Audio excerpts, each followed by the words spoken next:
Good morning aspirants, welcome to Exampur. हम हैं कलम से क्रांति। मैं पूर्णिमा गार स्वागत करती हूँ एक बार फिर से आप सभी के विज्ञान के पंचामृत में, जहाँ पे हम 5 क्वेश्चंस करने वाले हैं साइंस के। तो चलिए फिर अपने क्वेश्चंस की तरफ चलते हैं विदाउट एनी डिले। सबसे पहला क्वेश्चन बच्चा लोग आप लोगों से कहता है कि हिसार बेस्ड जो आप लोगों का नेशनल रिसर्च सेंटर है इक्वीन्स के लिए, इक्वीन्स मतलब घोड़े वाली प्रजातियां, ठीक है, उनके लिए ICAR यानी कि Indian council of agricultural research ने एक पहली वैक्सीन बनाई है कोविड के लिए, डॉग्स के लिए यानी कि कुत्तों के लिए, शेरों के लिए, तेंदुओं के लिए, चूहों के लिए और खरगोशों के लिए। तो आप लोग हमको बताएं जरा जल्दी से कि ये जो आपका वैक्सीन है ये किसने डेवलप की है, मतलब कौन सी वैक्सीन डेवलप की गई है। एंकोवैक्स, कॉर्बेवैक्स, सुर्रा या फिर क्यूनालपोज। तो बच्चे यहाँ पे ध्यान दीजिएगा कि ये जो वैक्सीन आपकी डेवलप करी गई है, इस वैक्सीन का नाम क्या है? इस वैक्सीन का नाम है एंकोवैक्स, ठीक है। ये जो एंकोवैक्स है ये बेसिकली आपकी इन सभी जानवरों के अंदर एंटीबॉडीज का निर्माण करेगी, ठीक है, जिसकी वजह से क्या होगा, वो वैक्सीन जो अपने क्या बोलते हैं कोविड से बच सकते हैं, ठीक है। अच्छा, दूसरी चीज क्या है कि ये जो काम किया गया है इसमें एक कोविड किट भी तैयार की गई जिसमें एंटीबॉडीज को पता करने के लिए एलिजा टेस्ट कराया जाता है, ठीक है। तो बेसिकली ये जो किट थी उस किट के अंदर आपका एक तो वैक्सीन लाई गई और दूसरा लाया गया आपका पूरा का पूरा एक टेस्ट, ठीक है, एलिजा टेस्ट। चलिए नेक्स्ट देखिए, अगला सवाल आप लोगों से कहता है the triad of nuclei that is isotonic is. बताइए कि आइसोटोनिक नाभिक का त्रिक कौन सा है या त्रय कौन सा है। 3 ऐसी चीजें जो आइसोटोप्स हैं। तो आइसोटोप का मतलब आइसोटोन है, तो आइसोटोन का मतलब क्या मैम, जिसमें न आ गया ना, इसका मतलब क्या है कि वहां पे न्यूट्रॉन की संख्या सेम होनी चाहिए, ठीक है। क्या है ये? आइसोटोनिक है, मतलब न्यूट्रॉन की संख्या समान होनी चाहिए, सम न्यूट्रॉनिक होने चाहिए ये, ठीक है। तो न्यूट्रॉन की संख्या मैम कैसे निकालते हैं? आप एटॉमिक नंबर में से एटॉमिक नंबर को घटा दीजिए एटॉमिक मास में से, परमाणु द्रव्यमान में से परमाणु संख्या घटा दीजिए। अब देखिए ये है परमाणु द्रव्यमान, ये है परमाणु संख्या। 19 में से 9 गया 10 न्यूट्रॉन, 14 में से 7 गए कितने न्यूट्रॉन? 7 न्यूट्रॉन। तो मैम 10 और 7 तो नहीं हो सकता, इसका मतलब ये ऑप्शन नहीं है। 17 में से 9 गया 8 न्यूट्रॉन्स, ठीक है। 14 में से 7 गया 7 न्यूट्रॉन्स, नॉट पॉसिबल। 18 में से 9 गया 9 न्यूट्रॉन्स, 14 में से 7 गया 7 न्यूट्रॉन्स, नॉट पॉसिबल। तो ऑब्वियस सी बात है फर्स्ट ऑप्शन ही इसका होगा।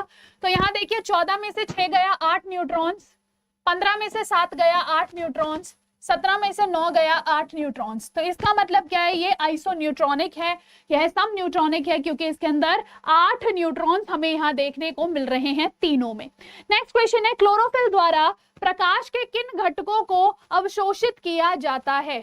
मतलब आप लोगों से सीधा सीधा ये सवाल पूछा जा रहा है कि जो पूरा प्रकाश आता है, ठीक है, उसमें से क्लोरोफिल जो होता है वो कौन कौन से रंग को अवशोषित करता है? तो बच्चा ध्यान दीजिएगा, 3 मुख्य कलर्स हैं, रेड, ब्लू और ग्रीन, यही 3 मुख्य कलर्स हैं। अब अगर हम यहाँ पे देखें, जो क्लोरोफिल है वो हरे रंग का दिखाई देता है, मतलब उसने हरे रंग को क्या किया है? रिफ्लेक्ट बैक कर दिया है, वापस भेज दिया है। और उसने किसको अवशोषित कर लिया? लाल और नीले को। किसको?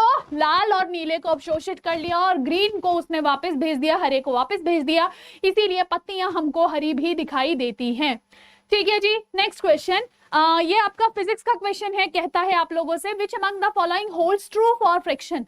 घर्षण के संबंध में निम्न में से कौन सा विकल्प सही है? नंबर 1, घर्षण गति का विरोध करता है। क्या ये करता है? बिल्कुल सही बात है।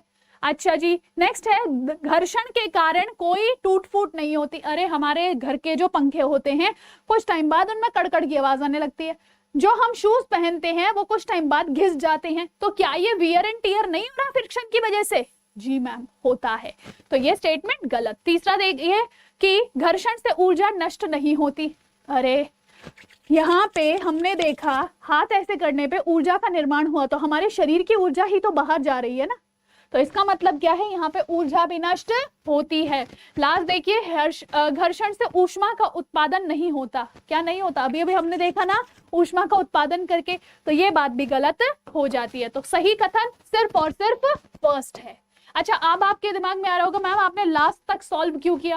बेटा कई बार ना नीचे लास्ट वाला ऑप्शन होता है बोथ ए एंड डी, तो या तो, क्योंकि मुझे तो खैर पता था कि ये आंसर है, लेकिन आपको बाकी आंसर्स भी पता होने चाहिए ना क्यों गलत है, इसलिए पूरा एक्सप्लेन किया। नेक्स्ट देखिए, अब हम अपने लास्ट क्वेश्चन की तरफ चलते हैं। लास्ट क्वेश्चन आप लोगों से कहता है, निम्न में से कौन सा रोग कवक के कारण होता है? बायोलॉजी का बहुत इंपॉर्टेंट चैप्टर है रोग, ठीक है? तो जल्दी से बताएं कि क्या, कौन सा जो आपका फंगस के कारण होता है। मैंने आपको याद कराया था एक कोड, क्या था कि फुल गंजा दामाद खाए फ्रूट, फुल गंजा दामाद खाए फ्रूट। तो बच्चा इसमें है क्या, फुल गंजा दामाद खाए फ्रूट में फंगी गंजापन, यानी कि फंगी से होने वाली बीमारी कौन सी है?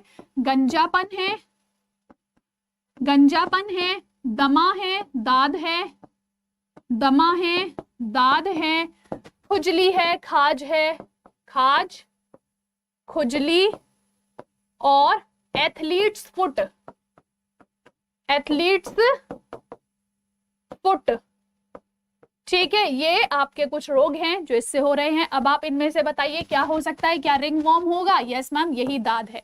डायरिया जो होता है अमीबा के कारण होता है, स्मॉल पॉक्स और पोलियो ये दोनों वायरस के कारण होते हैं, वायरस जनित है। और जो दस्त है वह किस कारण से हो रहा है? डायरिया वगैरह जो होता है अमीबा के कारण हमें मुख्य रूप से होते हैं। तो आई जस्ट होप सो आपको पांचों क्वेश्चन समझ में आए होंगे, कोई समस्या नहीं हुई होगी।